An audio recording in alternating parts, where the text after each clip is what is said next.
that I have not asked him anything messy, nor has he said anything messy. Just being on here and conversing with you is messy. He's corny for that. And niggas gotta call it out. Can you hear me? I'm not saying he's a corny person because I don't know him as a person, but the move today is corny. It's corny.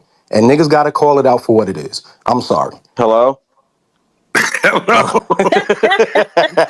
Can you guys hear me? Now it's hello. We can hear you, Julian. No, I heard everything Imani said. I'm sorry. I'm not trying to be fucked up towards you because I mean, at the end of the day, you know, I'm not in a position to make fun of nobody as far as when it comes to losing a job or nothing like that. But everybody's job is critical, and you know, when you lose it, the plan is, all right, where do I move forward from it? So I'm not trying to make fun of any of that. But you were with those guys. While you were there with those guys, you partook in a lot of bullshit that had nothing to do with you, even without you being asked to do so. And now when you fired by those guys, you now want to come and have a voice over here with the person that you was dissing. It's like, nah, nigga. Like, I don't think that's Not after week one, maybe even after month one, but after week one, you already want to jump ship and come over and chop it. But I think you're misconstruing. Joe and I are just having a conversation. I'm also not like trying to buddy up to Joe. I just got. But where was the conversation with Joe? Because Joe's had platforms before. Where was the conversation with Joe before when you were on the platform? Well, you can understand. I'm sure everyone in here can understand. Well, if you're in this space. You're saying I was with them. Obviously, they had a public thing with Joe, so be it. There are times I wanted to talk about stuff that was happening. We weren't allowed to on the show. Whatever. I kind of let everything fall by the wayside.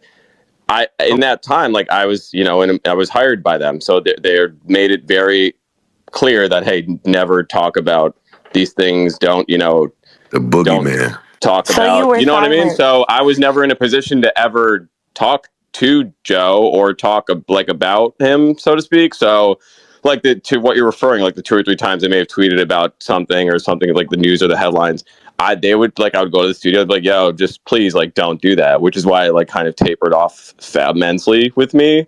So like I'd say to answer your question, I've never been in a position to speak before because I wasn't, with respect to them, I just wasn't going to do that behind their back. I get what you're saying. I'm looking at it like this.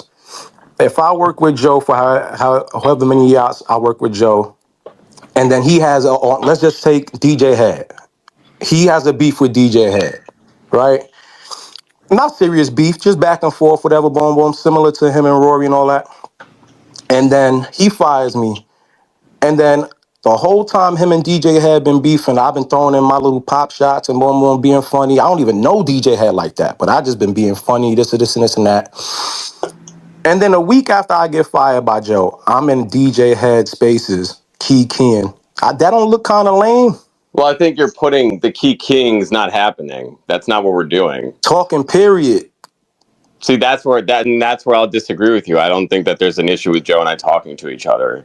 There shouldn't have been an issue with y'all talking before. So what? But you missed my point. The point is, before I could never talk to Joe. I was explicitly like asked not to talk to him ever. I wasn't in a position to do what I'm doing currently. Take that, Imani. Can I get in here so I could go? I still don't agree with that. That's okay. I mean, that's fine if you disagree with that. That's okay. All right. First of all, I'm muting the stage. So we can have a moment of silence and say a prayer for those inside and outside the spaces that may be in need. That's 1. 2, we want to continue to spread nothing but positivity and joy to anyone here, the loved ones of anyone here, and over the endeavors of anyone here. So just want to get that out the way. Let me unmute everyone now. Thanks, Joe. I forgot it was Sunday. Nice, Joe. Come on. I have a heart. Kiara, welcome. Hi, Joe. I just wanted to say hi to everyone. I feel like I know I dragged you the other day, Julian, but I feel like I kind of gotta defend you. Everyone's a phony bitch on Spaces. There's plenty of people everyone has had in a room that they didn't like, and 5 seconds later they did like or not like because of who they associate with. So I feel like to sit here and try to come for Julian, who is a new podcaster, who is trying to promote his pod, which I think him not being up here, he explained why he's never been in the rooms and maybe did take, but everyone's been a phony bitch, including everyone on this stage. I'm not talking about DJ Head because, hi, Mr. Head, I don't know what you do on Spaces.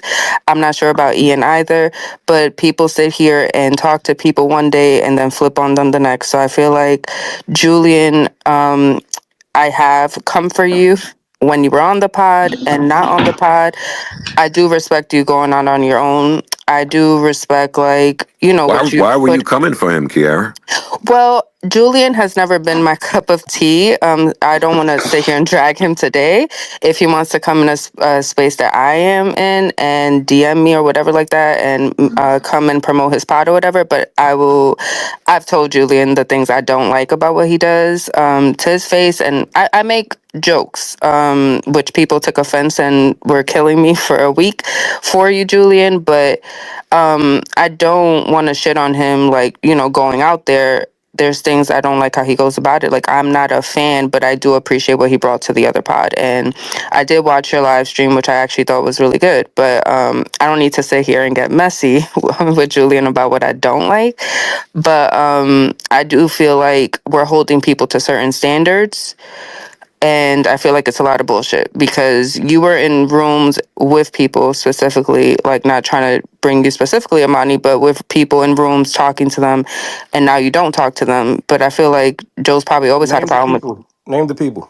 Oh, I'm not naming people. Um, Exactly my point. You can't, because anybody that I've spoken to, I even have my Rocky, Danny, I've had you, relationship with those people, and I've Rocky, but also Danny is a space person. You sat and I here also and do you it with pick and Joe. choose when you want to ride or No. not. I do it in a room whether Joe's in there or not, and I'm not controlled by my friendships. So I can speak to someone that I'm not cool with. I can also speak to someone that I've been cool with before that I'm not cool with today, because I choose when I want to speak I to would people. disagree.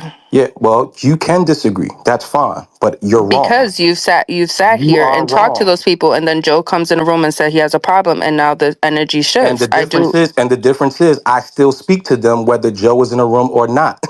There's nothing phony or changing up about that. I pick and choose when I want to speak to people. I don't let the friends or people tell me when and when I can't choose to speak to them. That's phony. That's your And problem. just to make myself clear, I don't know if I don't think I have a problem with anything that anybody does on Spaces. I'm not. Didn't say you did, but I'm saying, why are we trying to kill Julian for just having a conversation? Because that's my opinion, and I Well, think it looks whack. So Julian some has people said see mean. things you do Julian's as been a whack too. meanie, Kiara. What happened? Julian's been a meanie I didn't say he before. wasn't. I So just said that Amani is he just can be saying, he could be on this space talking to you. I said that. That's all I'm saying. He can be oh, in okay. any space talking to He anybody. wants him to be accountable for Yeah, being what the a fuck are you meanie. talking about? That's what he's saying. The Joe Budden, Rory, and Mal beef stems from a fallout that occurred in 2021, largely revolving around tensions behind the scenes at the Joe Budden podcast. Joe Budden, Rory, and Mal had been co-hosting the podcast for years, but things started to unravel when Rory and Mal were absent from a few episodes, which led to speculation among fans. The situation escalated when Joe publicly addressed their absence, implying that they weren't holding up their end of the business. The core of the beef appeared to be a breakdown in communication and trust. Rory and Mal felt that they weren't being treated fairly in terms of ownership, transparency, and respect in their partnership. The podcast had grown into a highly successful platform, and both Rory and Mal believed they were entitled to more input and a larger share of the business, but Joe disagreed, saying that the podcast was his brainchild and that he was the one driving it forward. The tension reached a boiling point when Rory and Mal were officially let go from the show, and it led to public exchanges, with Joe firing shots at them on his social media and podcast, while Rory and Mal fired back with their own responses, expressing their side of the story. The fallout also brought attention to the complexities of business relationships in creative ventures, especially when it comes to issues of ownership and fairness. Since then, both Rory and Mal have started their own podcast, New Rory and Mal, continuing to express their views on the matter. Please make sure to like this video and subscribe, and see you in the next video.